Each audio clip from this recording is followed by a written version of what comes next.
Hello friends, मैं आपका दोस्त रितेश अपने एमपीपीएससी नोट्स इन हिंदी चैनल में आप सभी का स्वागत करता हूं। तो फ्रेंड्स, आज के वीडियो में हम डिस्कस करने वाले हैं विश्व के प्राकृतिक संसाधन पार्ट 2 के बारे में।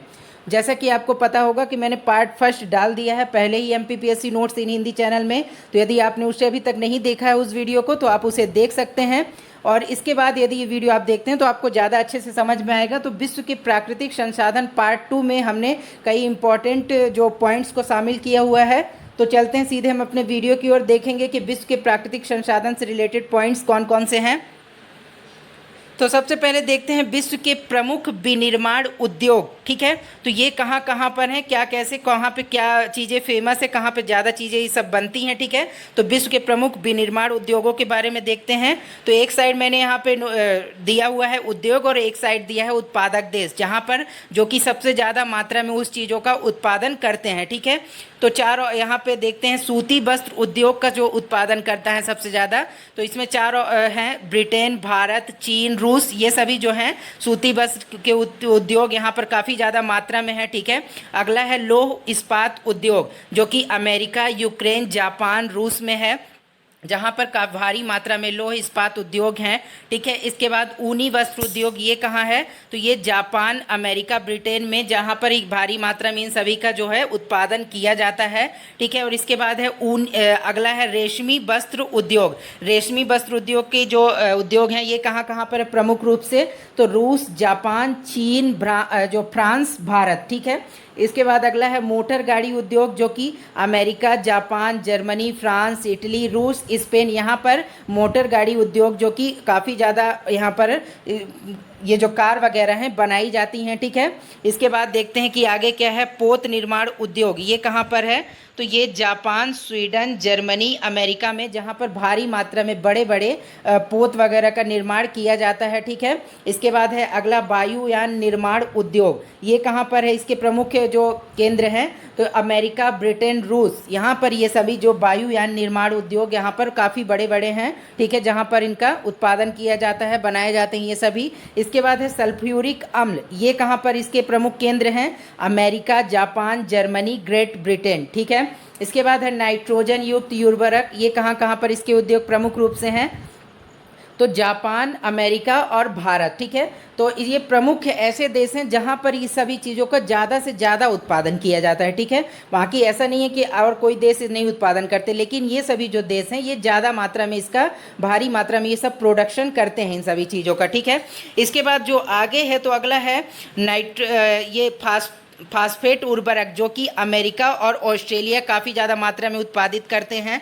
इसके बाद पोटास उर्वरक, ये इसमें कौन प्रमुख देश हैं, तो जर्मनी और अमेरिका। ठीक है, इसके बाद अब हम देखेंगे कि विश्व के प्रमुख औद्योगिक नगर, जो कि ऐसे कौन से औद्योगिक नगर हैं जो कि काफ़ी फेमस हैं और जहाँ पर कुछ प्रसिद्ध चीज़ें बनाई जाती हैं। ठीक है, तो उनके बारे में देखते हैं। तो एक साइड नगर है, दूसरे साइड उद्योग, वहाँ पर उस नगर में कौन सा प्रमुख उद्योग है। तो सबसे पहला है ये है बेलफास्ट, ये यहाँ पर क्या बनाया जाता है, जो कि यहाँ पर जहाज निर्माण कराया, जो जहाज़ें हैं वहाँ पर बेलफास्ट में ये बनाई जाती हैं। ठीक है, अब अगला है बर्मिंघम, यहाँ पर किस चीज़ का उद्योग है प्रमुख रूप से, तो लोहा और इस्पात के लिए प्रमुख जो है प्रसिद्ध है बर्मिंघम। इसके बाद है अगला एसेन, जो कि जर्मनी में एक शहर है, ये कहाँ किस लिए प्रसिद्ध है, तो लोहा और इस्पात उद्योग के लिए प्रसिद्ध है। ठीक है, तो कई बार फ्रेंड्स ये जो शहर हैं पूछे जाते हैं कि ये जो शहर है किस चीज़ के लिए प्रसिद्ध है। जैसा कि 2018 के प्री एग्ज़ाम में, जो कि एमपीपीएससी प्री का एग्ज़ाम हुआ था, तो उसमें पूछा भी गया था कि डेट्राइट जो है ऑटोमोबाइल के लिए प्रसिद्ध है, वो कहाँ पर है, किस देश में है। तो ये क्वेश्चन पूछा गया था, जिसका उत्तर था अमेरिका में, डेट्राइट एक शहर है अमेरिका का। ठीक है, तो वहाँ पर है। तो इसी प्रकार से ये सारे जो शहर हैं ये भी क्वेश्चन इनसे भी रिलेटेड बन सकते हैं एमपीपीएससी के लिए, इसलिए आप इसे सभी को ध्यान रखिएगा। अब अगला है हवाना, जो कि सिगार के लिए प्रसिद्ध है, वहाँ पर अलग अलग प्रकार की महंगी महंगी सिगार वगैरह का उत्पादन किया जाता है। ठीक है, अगला है लॉस एंजिलस, ये किस लिए प्रसिद्ध है, तो पेट्रोलियम और फिल्म के लिए। ठीक है, मतलब यहाँ पेट्रोलियम पदार्थों से रिलेटेड बहुत ज़्यादा शोधन वगैरह किया जाता है। ठीक है, और फिल्म इंडस्ट्री से रिलेटेड कई फिल्में भी यहाँ पर बनती हैं यहाँ पर। ठीक है, तो प्रसिद्ध है ये इसलिए भी। और कोबे, ये शहर कहाँ है, तो ये शहर जो है इराक का कोबे शहर है, ठीक है, जो कि लोहा और इस्पात के लिए प्रसिद्ध है। इसके बाद है लेओन्स, जो कि फ्रांस में है, और ये किस लिए प्रसिद्ध है, तो सिल्क उद्योग के लिए। इसके बाद मिलान, ये कहाँ किस लिए प्रसिद्ध है, सिल्क वस्त्र उद्योग के लिए ये भी प्रसिद्ध है। अगला है शेफील्ड, जो कि ब्रिटेन में है, और कैंची और छुरी के उद्योगों के लिए ये प्रसिद्ध है। इसके बाद है अगला बेनिश, जो कि किस लिए प्रसिद्ध है, कांच उद्योग के लिए। वेलिंगटन, जो कि डेयरी उद्योग के लिए। अगला है ढाका, जो कि कालीन उद्योग के लिए प्रसिद्ध है, जो बांग्लादेश की राजधानी है ढाका। इसके बाद है अगला नगोया, जो कि जहाज निर्माण और सूती वस्त्र के लिए प्रसिद्ध है। और चेलियाबिंग्स, जो कि लोहा और इस्पात के लिए प्रसिद्ध है। और डेट्राइट, जैसा कि मैंने आपको अभी बताया कि डेट्राइट जो 2018 में ऐसा क्वेश्चन आया था, ठीक है, तो ये कहाँ है, तो ये ऑटोमोबाइल के लिए तो प्रसिद्ध है, जहाँ विभिन्न प्रकार की कंपनियों की कारें बनाई जाती हैं, फोर्ड वगैरह की, ठीक है, रोल्स रॉयल्स वगैरह की। तो ये सभी जो है डेट्राइट कहाँ पर है, तो ये अमेरिका में है, ठीक है। इसके बाद ग्लासगो, जो कि जहाज निर्माण के लिए प्रसिद्ध है। इसके बाद हॉलीवुड, जो कि हॉलीवुड तो एक फिल्म सिटी का नाम है, जो कि अमेरिका में है, ठीक है। जैसे भारत का बॉलीवुड है, तो हॉलीवुड, तो वहाँ पर फिल्म उद्योग के लिए ये प्रसिद्ध, वहाँ सभी जो हॉलीवुड की फिल्में वहाँ पर बनती हैं, ठीक है। और कसांस, ये कि मांस उद्योग के लिए ये शहर प्रसिद्ध है। इसके बाद कीव, जो कि इंजीनियरिंग उद्योग के लिए प्रसिद्ध है, ठीक है। आगे देखते हैं कि मैनचेस्टर, जो कि सूती वस्त्र उद्योग के लिए प्रसिद्ध है। फिलाडेल्फिया, ये किसके लिए, लोकोमोटिव के लिए। पिट्सबर्ग, जो कि लोहा और इस्पात के लिए प्रसिद्ध है। इसके बाद देखते हैं नेक्स्ट अगला क्या है, तो सिएटल, जो कि वायु जहाज निर्माण के लिए प्रसिद्ध है। अगला व्लादिवोस्टोक, जो कि रूस में है, और किस लिए प्रसिद्ध है, तो ये जहाज निर्माण के लिए प्रसिद्ध है। अगला है मुल्तान, जो कि मिट्टी के बर्तन के लिए प्रसिद्ध है। और म्यूनिक, जो कि जर्मनी में है, तो ये लेंस निर्माण के लिए प्रसिद्ध है। और फिर ओसाका, जो कि जापान में है, तो सूती वस्त्र और लोहा इस्पात के लिए प्रसिद्ध है, ठीक है। अब इसके बाद हम देखते हैं कि आगे क्या है, तो विश्व की प्रमुख वनस्पतियों के बारे में देख लेते हैं कि वो कौन कौन सी हैं, क्या क्या इससे रिलेटेड क्वेश्चन बन जाएंगे। तो सबसे पहला है सदाबहार वर्षा वन कहाँ पाए जाते हैं, तो सदाबहार वर्षा वन विषुवतीय क्षेत्रों में मिलते हैं। अगला है पॉइंट, विश्व का फेफड़ा किस क्षेत्र के वनों को कहा जाता है, तो विषुवतीय क्षेत्र के वनों को जो है विश्व का फेफड़ा कहा जाता है। जो कि ये जो आपने सुना होगा कि विश्व का जो फेफड़ा कहा जाता है पृथ्वी का, या पृथ्वी का फेफड़ा, तो ये जो है अमेज़न के वन जो हैं वहाँ पर इस प्रकार के वन काफ़ी भारी मात्रा में पाए जाते हैं, ठीक है। तो उसी क्षेत्र को ये विश्व का फेफड़ा के क्षेत्र भी कहा जाता है, उस क्षेत्र के वनों को, ठीक है।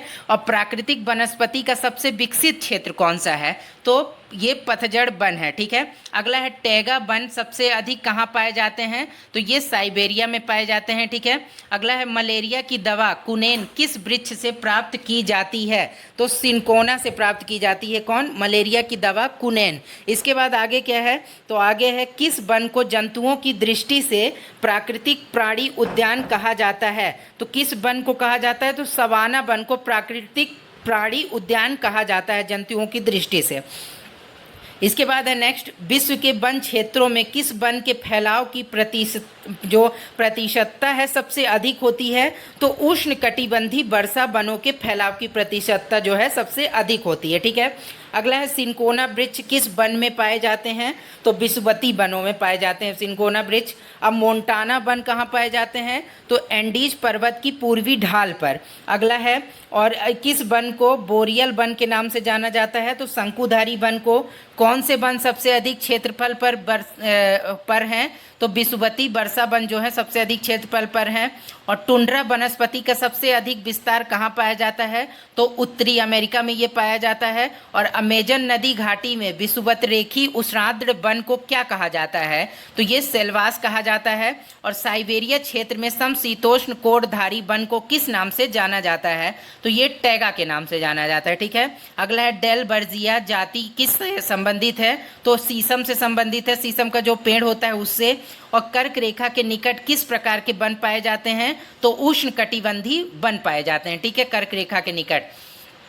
अगला है विषुवत रेखी वनों को ब्राजील में किस नाम से जाना जाता है, तो सेल्वास के नाम से जाना जाता है। अगला अधिपादप वन कहाँ पाए जाते हैं, तो विषुवतीय क्षेत्रों में। और अगला क्या है, किस वनों में प्राणियों और पादपों की जातियों की अधिकता पाई जाती है, तो ये है उष्ण कटिबंधीय आर्द्र वनों में। अगला है विश्व की प्रमुख जनजातियां। अब हम इसमें देखेंगे कि प्रमुख जो जनजातियां हैं विश्व की, उनके बारे में देख लेते हैं। तो सबसे पहला एस्किमो। एस्किमो कहाँ पाई जाती है? तो एस्किमो जनजाति जो है उत्तरी अमेरिका के कनाडा, ग्रीनलैंड और साइबेरिया क्षेत्र में पाई जाती है। इसके बाद है यूकाधीर। ये कहाँ पाई जाती है? तो यह साइबेरिया में रहने वाली जनजाति है और यह मंगोलाइड प्रजाति से संबंधित जनजाति है और इनकी आंखें आधी खुली होती है और रंग जो होता है पीला होता है। ठीक है। इसके बाद देखते हैं एनू। यह जापान की जनजाति है। ठीक है। तो इन सभी को आप नोट करते जाइएगा फ्रेंड, क्योंकि इन जनजातियों से रिलेटेड एक दो क्वेश्चन पूछते हैं एमपीपीएससी के एग्जाम में कि ये किस क्षेत्र में पाई जाने वाली हैं। ठीक है। तो इसके बाद देखते हैं कि बुशमैन, यह दक्षिण अफ्रीका और अफ्रीका के कालाहारी मरुस्थल में पाई जाने वाली जनजाति हैं। अगला है माओरी, जो कि न्यूजीलैंड और ऑस्ट्रेलिया में मिलती हैं। मसाई, जो कि अफ्रीका के कीनिया में पाई जाने वाली जनजाति है। और जूलू, जो कि दक्षिण अफ्रीका के नेटाल प्रांत में मिलती है।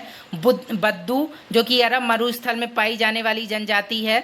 अगला है पिग्मी, जो कि कांगो बेसिन अफ्रीका में मिलती है। अगला है पपुआ, जो कि न्यू गिनी में मिलती है। जैसे कि आपने सुना भी होगा, पपुआ न्यू गिनी करके एक देश भी है। ठीक है। तो वहाँ पर ये जो पपुआ एक जनजाति का नाम भी है। ठीक है। तो वो वहीं पे पाई जाती है। ठीक है। उसी के नाम पर इसका शहर का, ये जो देश है उसका नाम भी पड़ा है।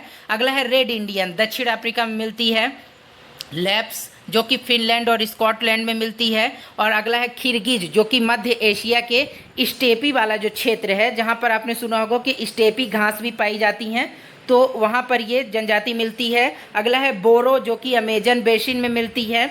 और अगला है बेद्दा, जो कि श्रीलंका में पाई जाती है। फिर है सेमांग, मलेशिया में मिलती है ये जनजाति। फिर माया, जो कि मैक्सिको में मिलती है। और फुलानी, जो कि अफ्रीका के नाइजीरिया में मिलती है। ठीक है। और बाटू, जो कि दक्षिण एवं मध्य अफ्रीका में मिलती है। एवं अगला है बोवार, जो कि दक्षिण अफ्रीका में मिलती है। तो फ्रेंड्स, आज के वीडियो में हमने कई पॉइंट्स डिस्कस किए जो कि काफ़ी इंपॉर्टेंट है एमपीएससी की दृष्टि से। और ये एमपीपीएससी के एग्ज़ाम के अलावा कई जो हमारे मध्य प्रदेश के एग्ज़ाम होते हैं उसके लिए भी काफ़ी महत्वपूर्ण है।